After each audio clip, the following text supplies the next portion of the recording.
people, I can we can do a presentation. I can do a breakout room in a few minutes to give you like an overview of what NYC Mesh is. But yeah, August, I mean, even with in-person, we used to sometimes just get like 20 or so people. So virtually, it's not much of a surprise. Oh, there I am. Yeah, but have people been able to like work much on any new projects that they've been working on? Any updates? Aubergine, have you been working on the camera project much? Or? Yes. Yeah. I've been working on a camera project, though I've been kind of branching off from it and doing more community engagement stuff. There's where a couple of us are planning to do like an InfoSec teach-in in collaboration with other organizations. Oh, cool. If interest, like, I don't want to get into like too many details here, but like if you're interested, you can reach out to me. I'm Aubergine on Slack. Is there any organizations you can, or like types of organizations, if you don't want to like necessarily? Like Cyper is something that we've contacted. Cool. And then someone from Crypto Harlem is kind of getting involved, not as like a so you're gonna do more of like a trainer exercise with us, which is really exciting. Yeah, Crypto Harlem sounds like a super cool group, and like their mission is really similar to Mesh in that like it's trying to like give people who haven't traditionally had access to like a lot of tech resources, like access to those resources. Yeah. Nice. And like someone who's like, and then we have like somebody who's involved in the project who's not here, has a lawyer friend who focuses specifically on like police misconduct and litigation. So she's also involved. So it's gonna be really exciting. It's like a cross between like tech and like legal education stuff. Yeah, I definitely seem to kind of shift pretty dramatically into the legal direction. Definitely like our call it stop a few weeks ago was enlightening into kind of what it was. Definitely an example of like us creating technology, or well, us as an NYC Mesh, or just like an organization, and really needing to, in the process, like even in the early stages, like figuring out like how this could like affect others, like what are the implications of this technology, such as like when in our call, like he was saying how he was like figuring out like what footage could actually be used in the court of law, or like how effective it could be. So I thought that was really interesting to that. I thought it was really good that you guys are really taking a comprehensive and thorough look at understanding what the project you're creating, what impact it could have. And the teach-in is kind of like a sub-project of the archive project. I think Logan can speak more to like the project. Sure. I mean, you know, we're, as far as the, I guess it was sort of covered, but we're sort of on a slight holding pattern on the tech side of things, while we figure out, you know, where our legalities and where our obligations and everything lie. You know, but we're still in the background kind of figuring out what we could do as far as cryptography goes, and making sure what we do is and what we do end up storing can't be used by legal authorities in the United States without a full consensus of keys being able to unlock the encrypted data. And how we're going to do that is sort of spread those keys between the US and the EU, where they can't be touched. Kind of fun. We're trying to meet up tomorrow. The infrastructure guys are trying to meet up tomorrow. How we're going to do all of that. As far as development goes, we haven't really done a whole lot on that recently, just because our focus is on the security side and on the legalities currently. Yeah, sure. Yeah, it seems like there's a lot of that surrounding the project, and just don't get too much over your head. I have kind of an announcement of something I've been working on a little bit that just kind of has really been coming into fruition. A few weeks ago, Jane Coffin from ISOC reached out to me and Scott, introducing us to this man, Jeff Besder. He's CEO of iThreat, a cybersecurity company in New Jersey, and he's also on the board of the PIR, and like involved with ISOC, and has been kind of like a close friend of, acquaintance at least, of like he knows Jolly and Jane and etc. And he wants to build a network in New Brunswick for students, like specifically for elementary, or at least starting with elementary students, and then maybe expanding the network further. And I've been helping him kind of understand, like consulting to an extent of like what questions to ask. And like he's been working with the mayor's office and Johnson & Johnson, who's located there, to build a network and what's feasible to actually build like a sufficient network. And today he just emailed me saying Johnson & Johnson might be willing to put down $18,000 a month. I believe it was something crazy. It was like, it might be a year. Let me just go into that email right now.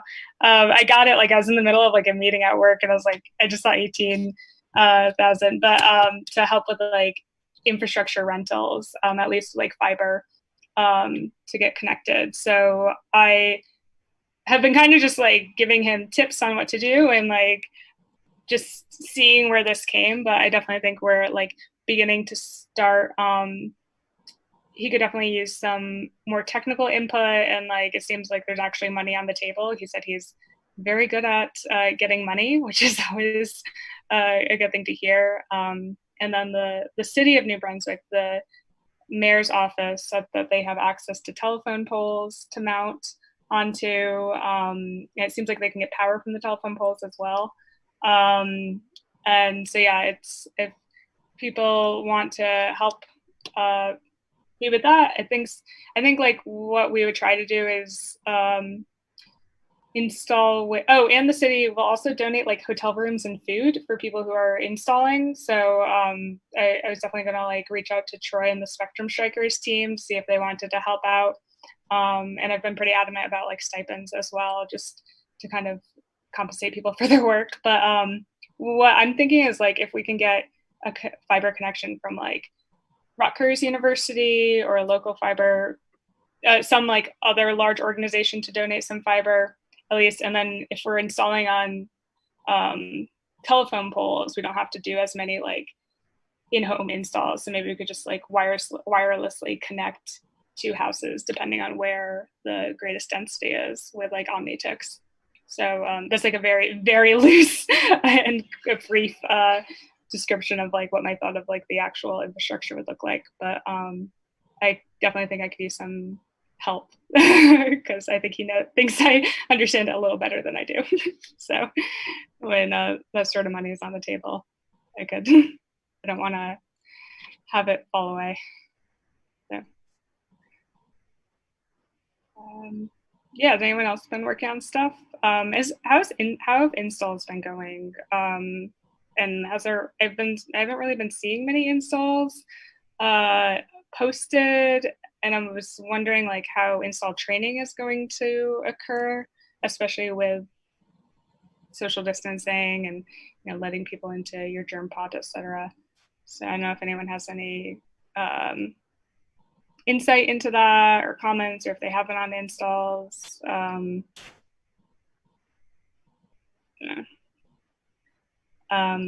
We've also talked about like the need to do neighborhood install leaders, which would help people not have to necessarily travel as much and be a little more engaged with their community. So that's something we could work on because we definitely need,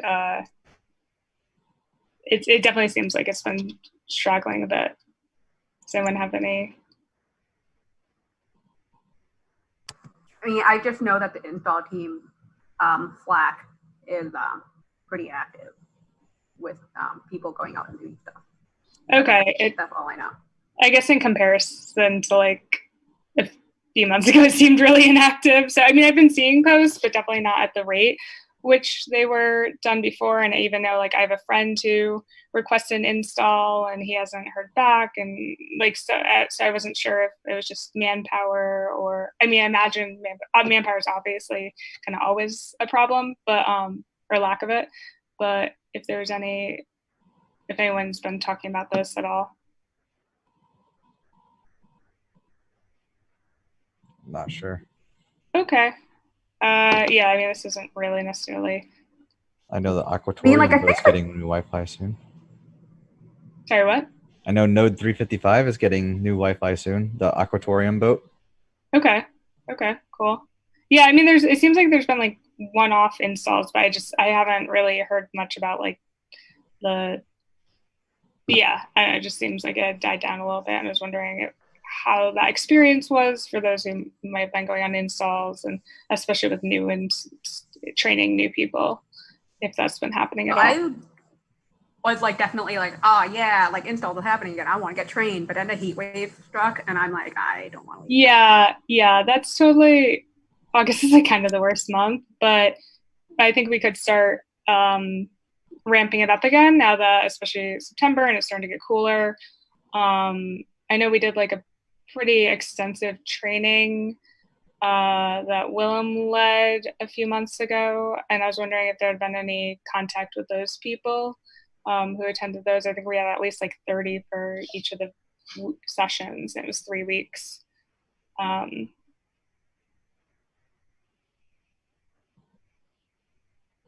Okay.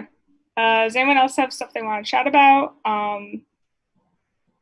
Or otherwise I can, if you're new, if you want to like, just comment in the chat and I can bring you to a breakout and we can talk about what NYC Mesh is and give you an overview of that. And then usually people who have already been involved or are not interested. Hi, Esther. Hello. Welcome. They can chat about whatever they want and catch up. So yeah, so feel free. Hi, Anthony. All right, we can bring you in if other people are in too, just in a few minutes. I'll do a breakout room. How are you, Esther? How are things going? Good. I'm in Seattle. Yeah, we're, still working on getting kind of a community cellular network up here. We've been able to apply for a lot of like COVID related, increasing internet access kind of grants through like with the libraries and with another community networking organization in Tacoma Community Network. And actually there was something that I wanted to mention to this group, which is that the Internet Society, which I think, supports both of us a lot, has this conference each year called the Indigenous Connectivity Summit. I don't know if you've heard of it. I think probably like, there have been some NYC Mesh attendees there, like Scott, I think. Yeah, I think he was the only one who did last year. But yeah, so the Indigenous Connectivity Summit is for North America is it's like in October, early October, and they asked me to lead sort of a hands-on training session for as part of they have like a 6-week training for community networking before the conference. So right now, because it has to be remote, it would just be mostly like crimping cable. And in terms of like, because usually we have, some sort of network deployment along with it, but it's really hard to do that remotely. So, we get we'll have a whole bunch of people joining remotely, but, the hands-on stuff is like, just what we can send them.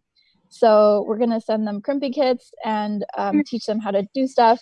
But I was thinking, oh, well, it would be most effective if we had breakout groups and like a whole bunch of sort of leaders or mentors who would be able to like give more attention than it in like 100-person Zoom call. So yeah, if people from NYC Mesh who have done hands-on stuff would like to volunteer for that, that would be awesome. Yeah, that sounds awesome. I would definitely be interested. I can reach out to you. I did a crimping workshop last year at our networks, and it was very therapeutic. It felt like kind of like doing like bracelets at camp or something, like braiding. So I would highly recommend it if other people are free. Cool. Yeah, that sounds really exciting. Are you done with your initial coursework in your PhD, or are you? Yeah, I'm done with my coursework right now. I just finished it. Yeah. So for the next 2 years, I will focus on research and like my dissertation. I don't really have a thesis yet, but but I think that's okay. My advisor seems to be okay with me just kind of like crunching on network deployment stuff. Okay. So yeah, we have our first sort of like fully functioning LTE CBRS, that's the Open Citizens Band radio service tower up on the roof of this building. I just put it up a few days ago, and we have like a cell phone working on it and everything. So it's very exciting. Oh, that's so cool. Yeah, I mean, it's like there's such a practical application for your work right now, so that you're probably like, okay, fine, like get some. What antenna did you use? It's just a big Omni. It's like, you know, huge 11 dB, like that big. Yeah. Yeah. Right on. There's like a limit to the total power output that CBRS devices have to have. So yeah, we have to just be careful about the combination of radio and antenna. We just threw CBRS in the tunnel on the L train between the Bedford Avenue stop and First Avenue stop. It's just running carrier wave right now, but we'll have AT&T signed on probably next week. Uh-oh. Bringing in the competition. Mm-hmm. Who is? I'm trying to set up a breakout room, which I actually have not done that. Oh, before we go into breakout room, can I give up one more update? Yeah. So a couple weeks ago, Brian, Rob, and I participated in an interview with the EDC, MOCTO, Economic Development Corporation, Mayor's Office of the CTO, and NYCHA. Okay. For the for like potentially outfitting a couple of NYCHA complexes with like free and low cost internet. No update, like haven't heard anything from them since then, but that was really cool. Yeah, Scott has been working really hard on that the last few months, and it sounds really painful. And so hearing no update sounds about right based on just his experience over the last few months. Okay, I'm not the host of this event. Who has the host status?